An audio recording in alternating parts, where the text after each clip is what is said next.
Okay, welcome everybody. I'm Jason Tuga. I'm the director of the MFA program in creative writing and literary nonfiction. No, literary translation. And it is my huge pleasure to welcome back two alumni, Roger Wyze Smith and Sunu Chandy. I'm going to tell you more about them in just a second, but before I do that, I want to thank the Art Center and Julia Del Palacio. For sure, I want to thank huge thanks to John Rice and Julie Goodale for helping make this all happen, and to Bree Hopper for making the signs so people could find us, and to Neo Ianu, who just does so much for the School of Arts and is incredible. So huge thank you to all those people. And now, it's always great to welcome alumni back, but it's especially great when they have new books out. Right? So we have Roger's Radiation Machine Gun Funk, and we have Sunu's My Dear Comrades. I'm going to introduce them one at a time, but I want to say a little bit about both their books before I do that. Oh, let me also just tell you, the reason I have this mic and they have mics is so that people on Zoom can hear us. It might look strange to be talking into a mic that's doing nothing. But it actually is doing something. These are two books that have a couple of things in common. And I want to read the epigraph from My Dear Comrades, Sunu Chandy's book. The epigraph is Gwendolyn Brooks, and it reads, "We are each other's harvests. We are each other's business. We are each other's magnitude and bond." And then I want to read from the back cover of Roger's book, where it reads, in Roger Smith's case, community starts at home in the borough of Queens, New York, and includes the medical profession, family from Barbados, and friends on and off the block. And the reason I read those two is that these books are both very, first of all, in terms of craft, they're exquisite and experimental and combine genres, which are all things we love in our program. So it's really nice to see our graduates doing that. But they're also books that are very community-minded. And I would say, I mean, you can kind of say everything sounds lyrical there, but they have really original voices, and there's a lyricism to both of them, and it's really a fierce lyricism, I would say. And before, when I was trying to figure out what I would say, I thought fierce like Emily Dickinson, but then I thought, no, it's not right, because they're fierce they're fierce in terms of addressing a world that is difficult to live in, and also addressing the people and community who make it possible to live in a difficult world. Right? Both books really do that. I recommend picking up copies of them and reading them. Really, truly original voices. So Roger's going to start us off. I'll tell you a little bit about him. Roger Wyze Smith is a Brooklyn-born Queens native of Bajan. Is it Bajan? Bajan, thank you. Heritage. He's published multiple collections of poetry, Laundromats and Lounges, and Chambers of a Beating Heart. His chapbook, entitled French Kissed Black Roses, won third prize in Local Gems Napo Raimo Chapbook Contest. Smith's recent release, Radiation Machine Gun Funk, published by the Word Works, is a hybrid of poetry and memoir based off a culmination of his life experiences, creative work, and thesis from the MFA program at Queens College, where he graduated in 2017. And while he was at Queens College, he was a Louis Armstrong House Fellow. Do we have any fellows in the house? We do have one fellow in the house, Julie Goodale. We have two fellows currently working there. So that's fantastic. All right, I'm going to turn it over to you. And then when you're finished, I'll come back and introduce Sunu. Sweet. Okay?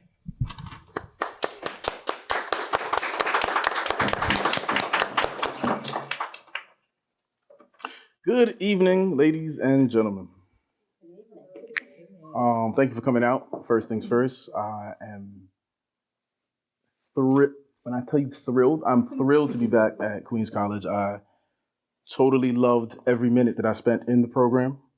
What I learned, what it taught me, how to read with a different eye, how to write differently than I've written in the past.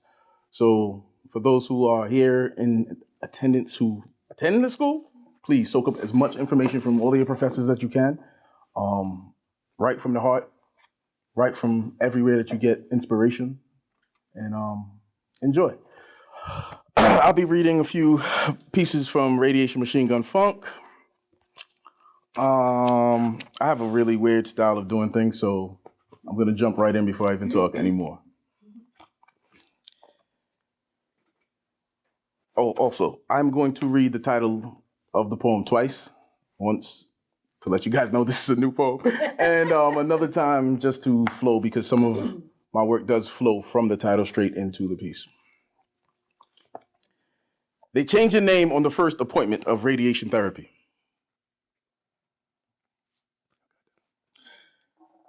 Walk this way!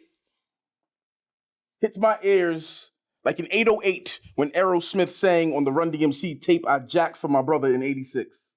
Electric guitar over hip-hop drums bump, but when uttered by the nurse, walk this way. The mic stand didn't break through concrete.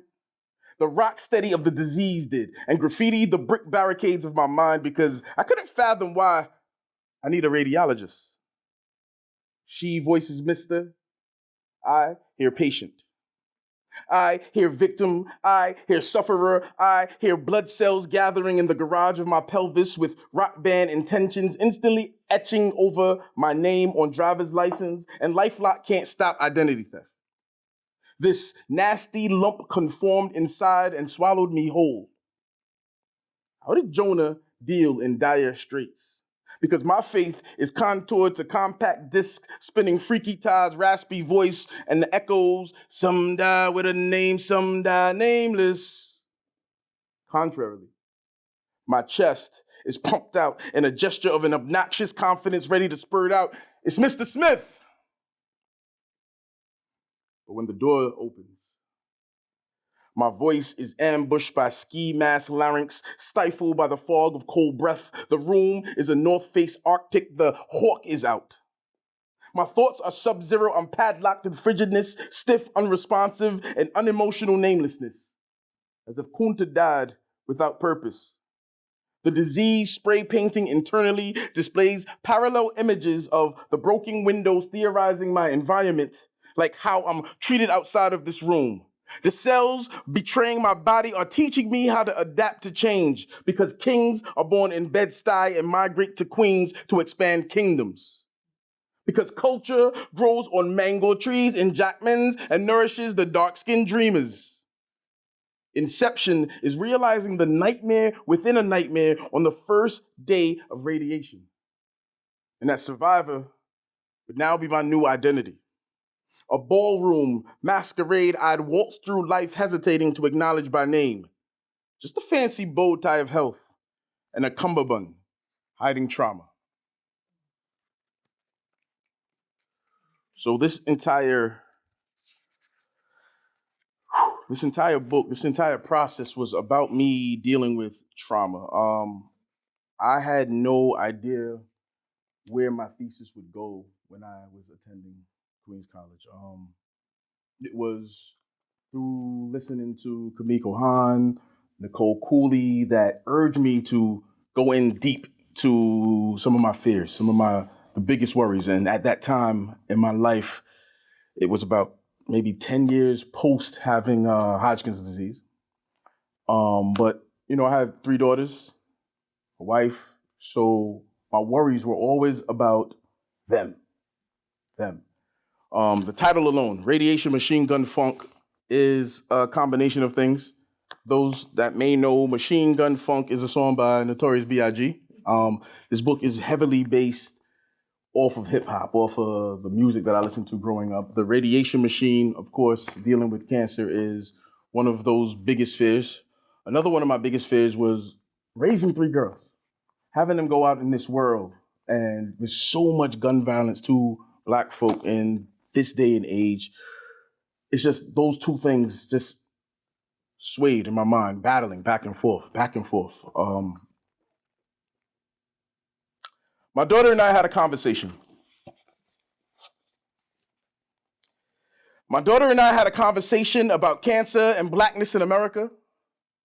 And she expressed concerns about love, about never finding a boyfriend whose hoodie isn't riddled with holes of racial profiling, about being an innocent spectator as she awaits a kiss, about lymphoma heirlooms and being on a metal slab next to her boyfriend, chemo running her veins, shrapnel running his, about daddy being gunned down and cancer seeping into the Cross Island, about reaching for a cell phone at the wrong time, about having conversations with her sisters about what happened to daddy for reaching for the gun he didn't have and that he was only trying to scratch the radiation site when they emptied all clips, then reloaded, then continued to fire, then continued to fire, to fire, fire.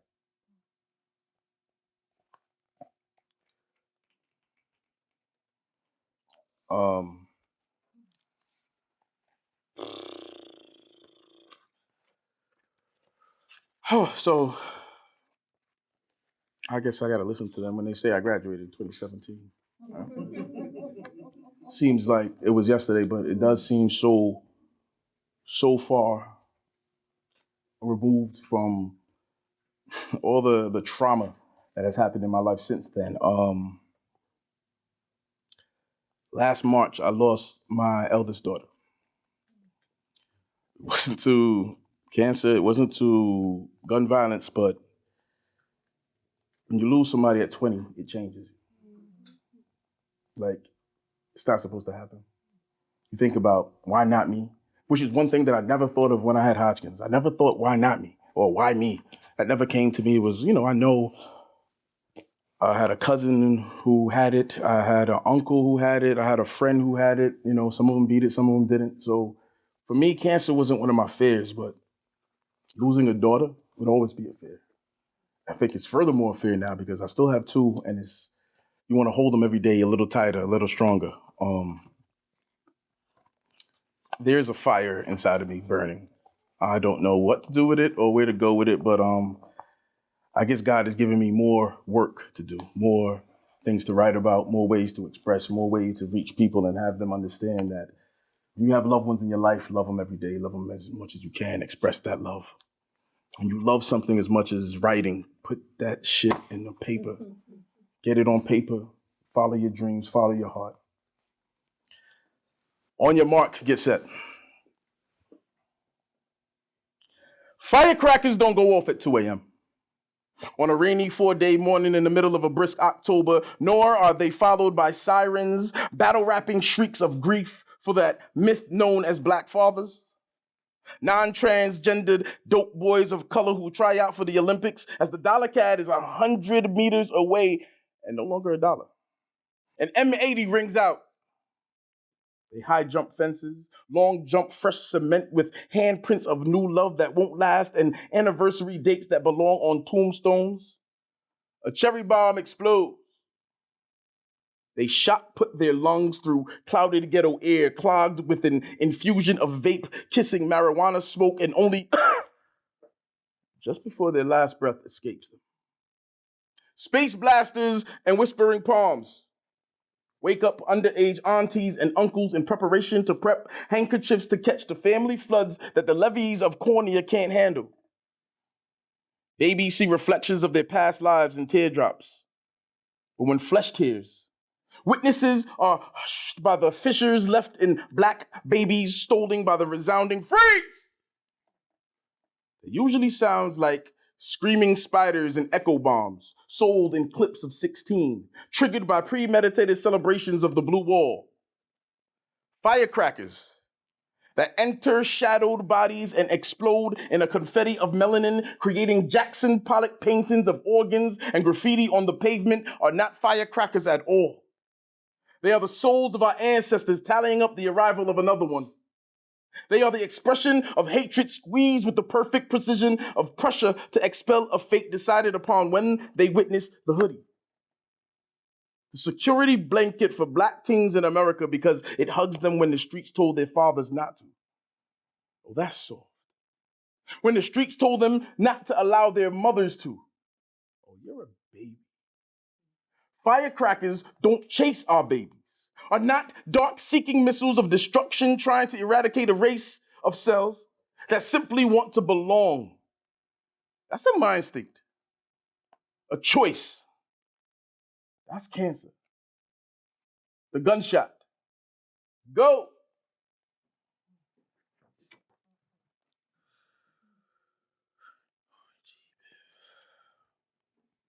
Go.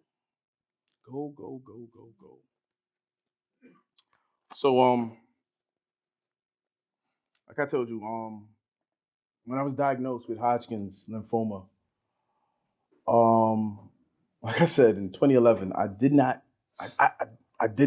fear. I did not think of the mortality, the possibility. 33 years old, it was so foreign to me. It was foreign. What I did think about was this next piece. I thought cancer was an eyebrowless, bald-headed Caucasian boy. I thought cancer was an eyebrowless, bald-headed Caucasian boy trying to figure out his favorite sports star to include in his Make-A-Wish Foundation letter, while his parents search Amazon.com looking for wigs for him. The same bald-headed Caucasian boy who stares out the window at a fake Frosty and his bullshit top hat with a dark red button nose the same color as the boy's blood-tinged mucus in the metal waste can next to him where the toy box used to be. That space is now occupied by the annoying sound of an IV machine beeping and dripping. All this time, the Caucasian boy spent listening to mom and dad, the boy giving two damns and his parents censoring every F-bomb as if they were worse than the chemo, worse than the dry mouth and the aggravating agony of sucking ice chips and choking on prayers because the medicine killing the cancer that's killing him is killing him too. The double dosage of death was ordered by his big brother, no, the doctor, maybe the serpent or Christus Victor, and his parents who vowed to protect him. All they can do now is cry in his applesauce and treat him like he's handicapped. Made of fresh fallen snow, the one he'll never get to make angels in, not because death is on its way, but because he no longer believes in harps, halos, and cotton cloud wings. And neither do I. Because I thought cancer didn't have an affinity to charcoal pigmentation. The melanin within my cells would create a force field instead of being force-fed Sour Patch pills that don't alleviate. Radiation that I couldn't feel, but the next day burned like oil skipping out the skillet. Itched like married cells of chicken pox and poison ivy, and darkened like an eclipse of a young man's libido. And compelled me to shave to match the barren patch of flesh where pubic hair had already taken leave.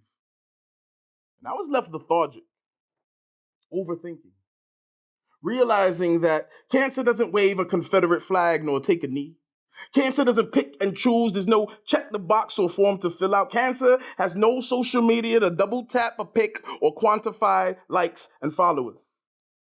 It turns out cancer can be a bearded black man in his early 30s with a head full of hair. I thought cancer was the end of my poem. Gratefully, it wasn't. I know a lot of people are thinking about that last line of a head full of hair.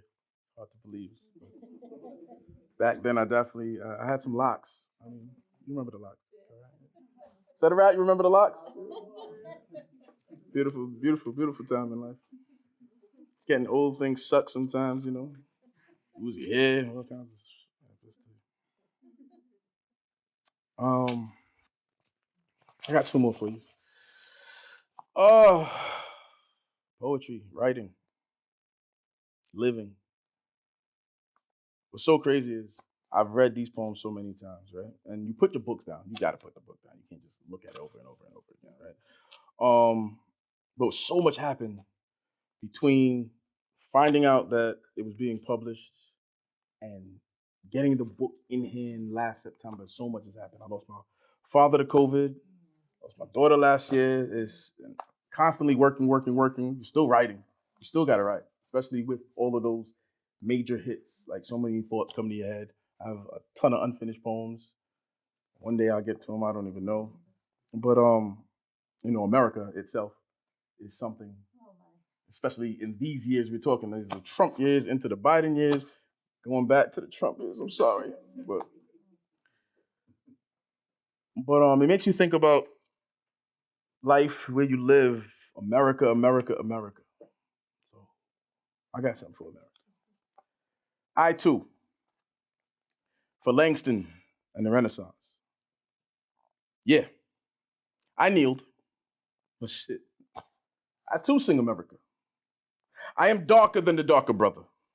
I own the kitchen in which my great grandfather was sent to eat when company came because black wasn't associated with president or vice.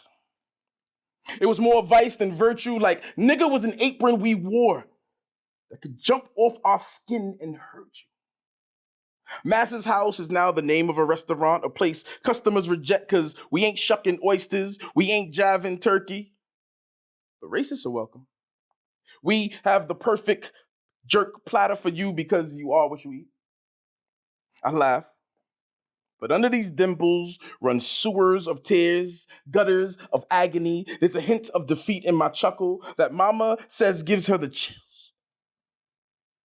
Like those nights when hay wasn't for anything but hiding and no one's horsing around. Making a sound wouldn't get you caught in hide and seek. You'd be off to meet your maker, the God they introduced you to, or your ancestors do not approve of, because this is not your ancestry. No dot, no calm, but the calms in after your legs stop kicking. Bondage was everlasting. Blue balls of your eyes ready to pop. Not a thing was erotic about these knots. Snot ran, as did blood, as did our brothers and sisters, as did our tears, and mine still do. I pray they never noticed.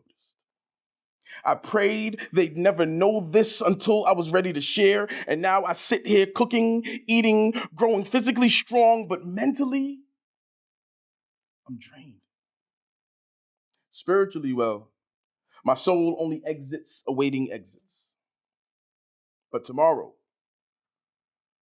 I'll be cooking again. My staff out in the streets, recruiting the hungry, whose palate won't be distracted by the shrieks of dead mulatto souls beneath them, the Negro spirituals on the radio, the chandeliers hung by noose, the utensils shackled to the table, or the smell of burnt flesh chased by a curry aroma and a tinge of American history stewed to perfection. History of a staff of darker brothers trying to put pegs under the table and food on top because our forefathers shaved down the wood their forefathers dangled from. They wonder why so many of us peddle these drugs to deviate from the reality of these cycles, never recognizing our kickstands are tired, no longer kicking from trees. We can't stand this shit anymore. We're not pun the pun de pun. Darker, never equated to ugly little duckling. They can't see how beautiful we are, only how far they've let us come. Besides, their Band-Aid greenbacks are insufficient. Their full bellies intensify our fears and tears and agony and defeat. I hear the feet of my great-grandfather rolling underneath these floor tiles, kicking, screaming. I am the darker brother, wearing this cloak of negritude, trying to fit in, whispering. I too am America.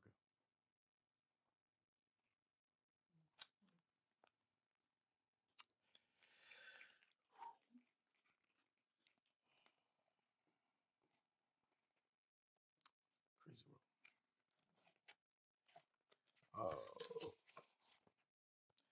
Gotta close with this.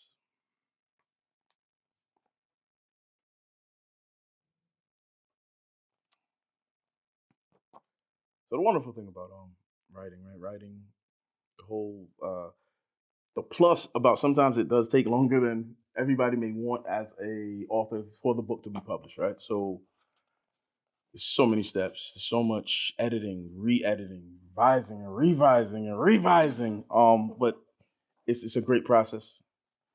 Sometimes it gives you a little chance to throw in extra piece as things may happen in life. But I do want to let everyone know, don't be discouraged. Especially if it's your first time publishing, don't be discouraged. It gets hard.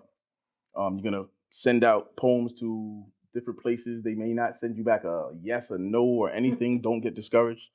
Keep it up. Keep trying. Keep writing. Keep revising. The poems that you think are finished and perfect are not.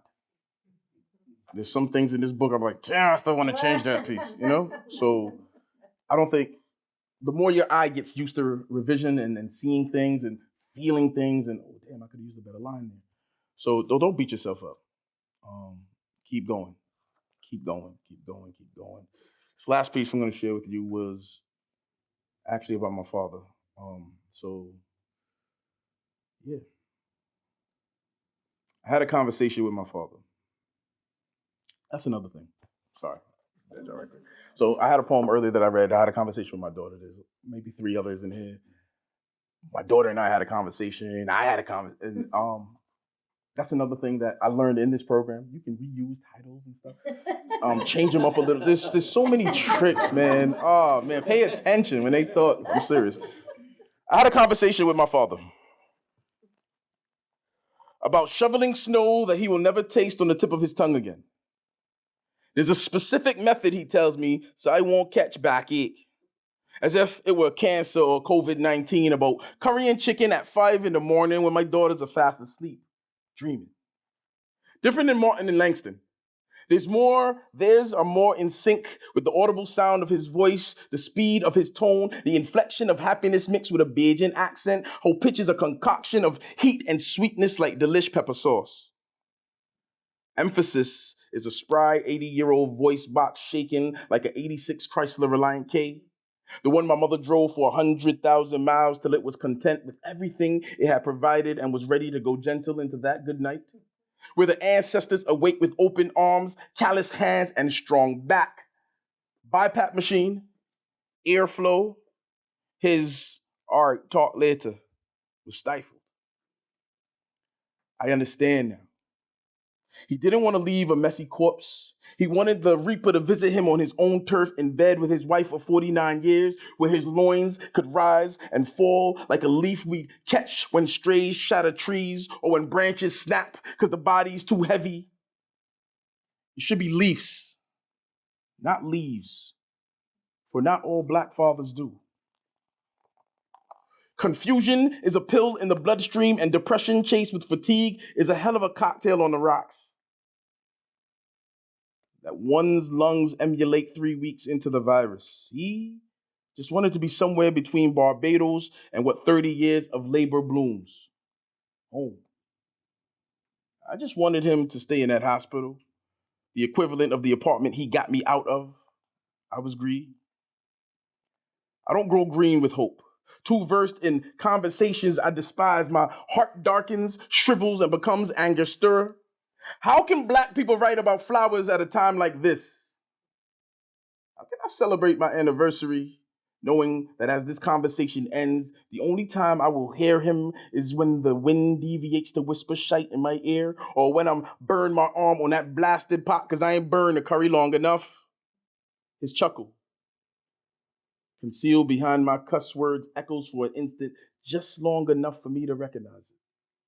Now, his laughter is merely the touch of the God he knew as a young Black boy pelting storms at the Caribbean Sea, praying his children would release his ashes there. Ventilator, coma. He never said goodbye back. That is just a few pieces of radiation. Thank you. Thank you.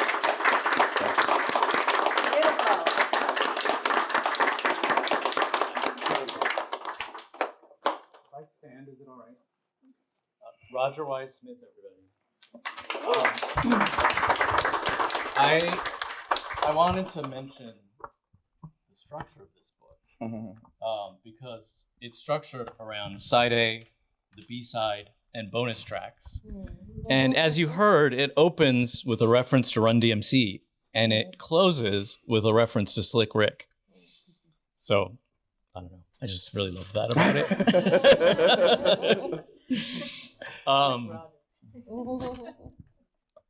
So Sunu Chandy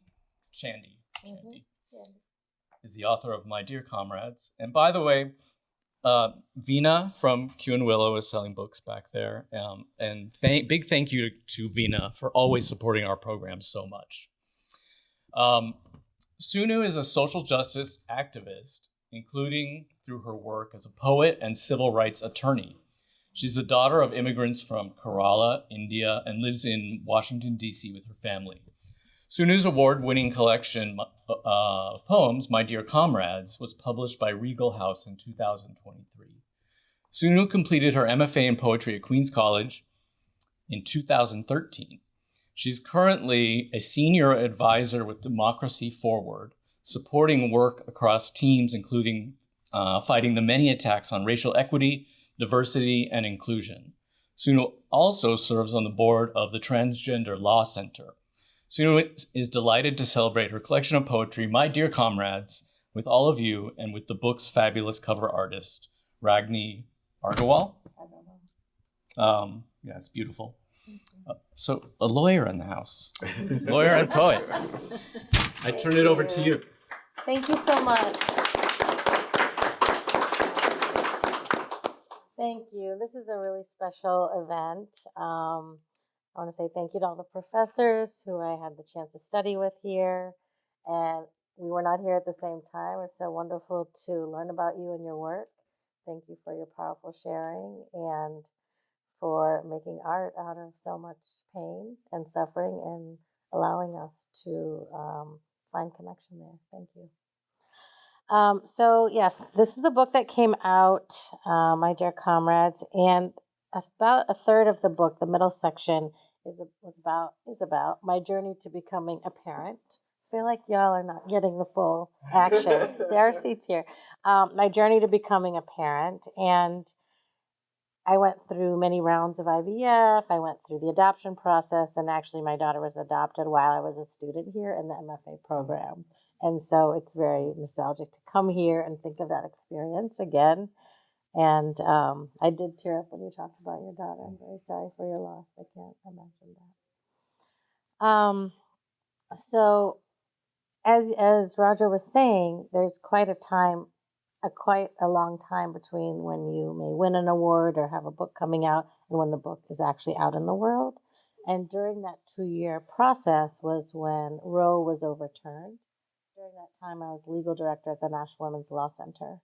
And so that was very much front and center of our work. And so I reached back into those experiences and wrote this new poem. It's called Miscarriage Management. After the longed-for message on the answering machine about the good cells multiplying, one afternoon the doctor announced he could not locate a heartbeat. He said I would need a DNC before trying again. It was in the days immediately following Maithili's wedding where I'd read a poem to the gathered family as the fetus cells were leaving my body in the form of heavy bleeding. No one knew why I ran away right after the ceremony and took a taxi to the bus to the subway, getting all the way from the suburbs of Philadelphia back to Fort Greene, Brooklyn. The next day, the doctor said, bleeding doesn't always mean miscarriage. On the third day, he told me to go across the street to some other office for the DNC procedure. I called a few friends to ask if someone could accompany me the next day as required. Shalini took all her work meetings from the waiting room on that day, and I did not have to justify to anyone why I needed a DNC. I did not have to fear arrest on top of my heartbreak. I had the protections of Roe. I had the protections of the U.S. Constitution. It did not depend on my state of residence. It did not depend on my attorney general. I did not have to prove I was raped. I did not have to prove my life was in danger.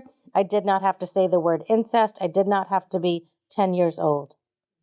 I only needed to follow my doctor's instructions and tend to my once again broken heart. I only needed to say a hopeful prayer for the 5th and last IVF procedure. I only needed to find one friend, someone who could come with me, someone who could see me home. All right, y'all can snap or clap or just sit there, but that's my least favorite option, so just saying. Just saying. And I pulled this one out because we were talking about gun violence, and I see that. I'm really excited to read your book. I see that on the cover, and there is a longer piece in the book about my daughter seeing a real gun in real life for the first time at a outdoor flea market and getting so afraid that she has us run away and go get in the car immediately. And the poem ends by saying, I didn't know if her fear was more real than mine, right? More accurate than mine is the word that I used. This is a newer poem that's not in the book. My daughter now dreams of guns. My daughter now dreams of guns shot in some random building. Teachers are there, but she's not at school. She's behind a wall and safe, but sees someone she doesn't know, shooting someone else. She says the IT person was there with her, and her social studies teacher too.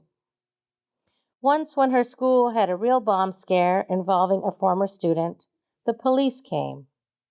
They assured everyone that they met with the family involved. My daughter reassures me the former student doesn't even live in the area anymore.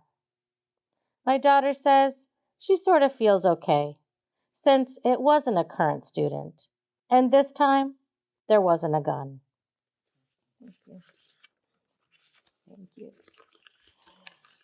So after I won the contest, I know we're going to get into all the hows and all this and what happens and all that. But after I won the contest, there was this 2-year period, and every week I would think of like another reason this whole thing was too scary and another group that would be mad at me. And so this poem came out of that. What's the worst that could happen to me if I tell this truth? The nice girls of New Vienna, Ohio will defriend me, including on Facebook. The taxi drivers of New York City will believe I'm calling them all homophobic. Chicagoland will assume we agreed the city was gang-infested in 1984 since such language was repeated in a poem. All the uncles will wonder, am I calling them abusive? Friends will wonder, was it their uncle who grabbed my breast, even though they've never been with me to Bangalore? The extended family will say I'm shaming them, and more so, those innocent women family members. My parents will deem me ungrateful, no matter the ending of the book. The agency director and the journalist will both connect the dots and get mad. And for sure, my daughter, who understands and accepts in theory, will become enraged when it's actually words on a page reality. And the same with my spouse. People will ask, who could it be that she texted too many times without my knowledge? The Millionaire Show will come get me for breaking their rules. IKEA will get mad, and Walmart and Taryn Rose will get mad. Jerusalem and all the people who live there will be angry with me, or worse. My law school will misunderstand what I was getting at, even though I named them with so much pride on the back cover bio. Raina, mopping floors twice daily in Van Ness, and the wedding caterer from Madison, Wisconsin, will both be annoyed that they showed up in a poem, no matter that I was naming their work as essential. So I shared this at an event, and my friend M said this poem could be titled Instructions for Remaining Quiet. Thanks. Okay, so I'm going to read actually new poems. I really enjoyed looking up Jason's work today. We don't know each other, but I love all the connections with psychology and science and in your work, and I was really interested in that. And I have these poems also about medical care and treatment. And actually the title poem, My Dear Comrades, is about, one of the longer poems in the book, and it's about fertility treatment. And the way the book was titled is from that poem, which came from our landlord at the time. he would always write to us when we'd be like, hey, this thing is broken or this needs to happen or whatever. He'd be like, hey, comrades, and go into his whole thing. It was just like, he's a nice guy, but it was just ridiculous. And so when that turned into this poem where I said, and when I think of comrades these days, I think of the other women in the fertility clinic. And that was the beginning of that poem. Now this title has a much broader sense on so many different levels, but that's how it started. Okay. I'm going to read a poem because it's only happened twice, but that's twice too many times, I think, where I was told not to mention Palestine at readings. My daughter asked why I'm tearing up during the Unitarian Church service. We come here and cry because all week long, news of graveyards of dead children from this place, many of us have never been, weigh heavy. In the 5 minutes I catch this morning, the UN ambassador from Iran says, even after all those months and months of war, they haven't lost nearly this number of children in Ukraine. And yet we witnessed buildings in U.S. cities appear in solidarity with blue and yellow lights. Sitting in church after breakfast and between two alive parents, my daughter sketches what she remembers from the afternoon before. Witnessing a Palestinian flag being draped over a McDonald's sign in downtown Washington, D.C. That was the moment when we heard the loudest cheers from the crowds of protesters. She wished we had a marker to write on a placard that we are with them, and to also say on the same placard that we also oppose all that's terrible in the world, done by anyone, all the terrible. We are on the side of the people, the ones who do not act terribly, even with good reason. She wants us to join the protest, and she is also afraid of others who might glare at her, or worse. She asked me, who is the governor of Palestine? Why isn't he doing something? She says, hold on. Their sign says we Americans are paying for the 30,000 deaths, asterisk. AP News says the number of Palestinian deaths tops 30,000 as of the end of February 2024. I refuse to send her the requested video of the flag covering the sign or to post those pictures anywhere. Even the U.S. congresswomen who speak up are reprimanded. Yet some of us know our dollars are responsible and know we cannot keep silent anymore. Thank you. Yeah, I was supposed to do an event in Bozeman, Montana with someone who I actually admire, don't know very well, an older person. And she said, but you can't mention Palestine. So I did it with someone else. This poem I took out of the book because there was language that I did not want to repeat, and I wasn't sure how I felt about it. It was about some months where I lived in East Flatbush. And when I read your bio, my partner is Brooklyn-born from Barbados, and so all of the Bayesian accents are very familiar to me when I spend time with her family. It's really wonderful. Tried living in her house, and I don't know if people have lived with their partners' childhood homes, but it doesn't always go well. I tried it for a few months, and so this is a poem about that experience.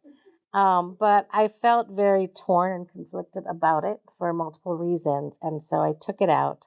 But because of those connections, I just tried to edit it today in a way that is an experiment. So thank you for being part of this experiment. East Flatbush version 2 with gratitude to Roger. 1.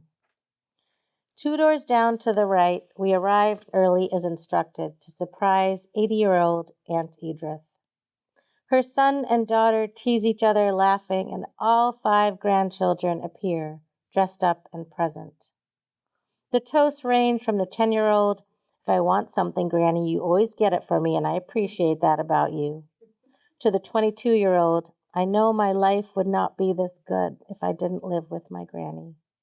To the 87-year-old neighbor from Barbados, you are my best friend, and that is why I call you every morning and you ask if I took my medicine. The rice and peas and oxtail and plantain mingle with the sexy dancing of the young and the old to Caribbean music. The Jamaican priest who blessed the food tells us about his doctorate in psychology and indulges me when he explains his thesis on morality and decision-making.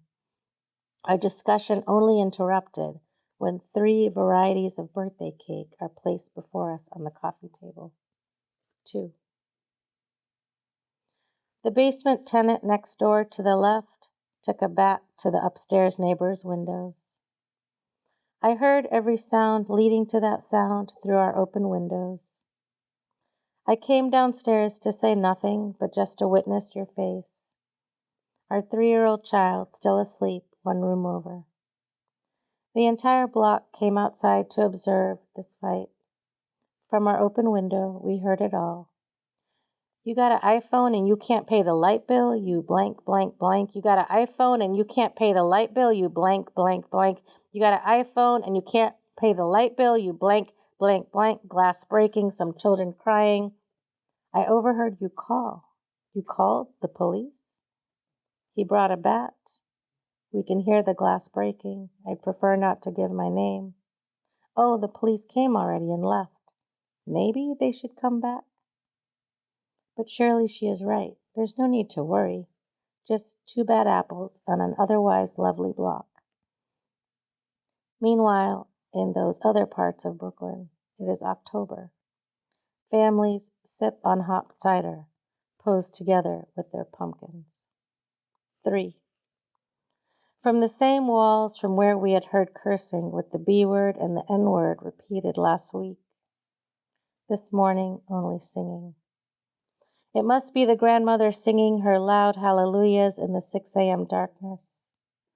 Through the 18 inches of drywall that separate this couch, my laptop, my tea from her voice, I understand every word and all the ways there are to spell. Hallelujah. Thank you.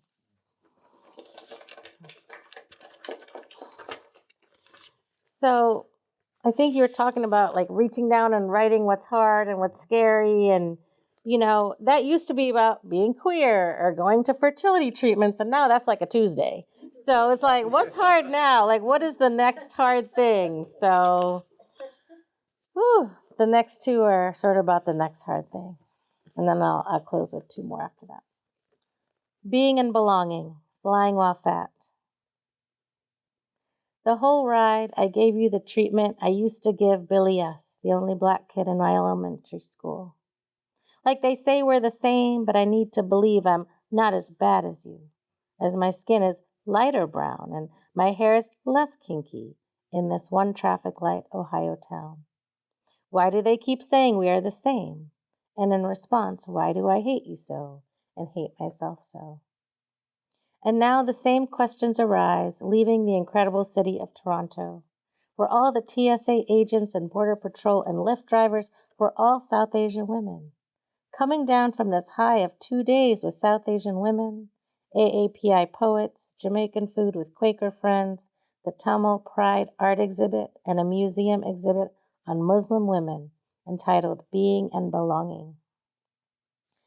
My face likely visibly dropped when I saw my seatmate. My seatmate understandably took up part of my seat, but I needed my whole seat and probably more. The young woman quietly pointed to her waist as a way of asking the flight attendant for a seatbelt extender on the plane, and I wished I was not taking notes.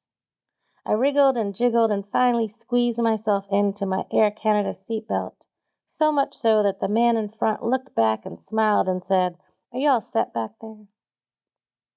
In my mind, I was thinking, I'm here, maybe falling off the weight chart, but you are careening somewhere in the abyss. Saying no to drinks and snacks as how could you possibly even put your tray down?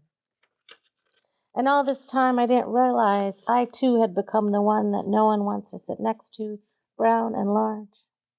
And did I mention it was the evening of the anniversary of 9/11? And I was flying with my South Asians are mistaken for Arab skin. And I had the nerve to look down on someone else. I looked down at this friendly seatmate the entire 1 hour and 12 minutes. Because of her size? And not for 1 minute did I blame the airline industry's fat-phobic limitations, or racism after 9/11, or genetics, or medical issues, or age, or the realities that create food as a comfort, as one of the only comforts. I blamed none of these things, but instead blamed us. I blamed her, and I blamed me, and I came home and cried. In my defeat, I cried. At my shame of glaring at her for 72 minutes straight. At my shame of almost not being able to fasten my own seatbelt. My shame of only being on page 12 of the actual book entitled Your Body is Not an Apology. On the plane, after I drank my sparkling water and took the bag of pretzels to bring home to Sas, a drop of water fell her way as I returned the cup to the flight attendant. And the only 9 words we exchanged in those intimate 72 minutes of our bodies pressed together was me saying, "Oh, I'm so sorry," and her saying, "Oh, it's okay, you're fine."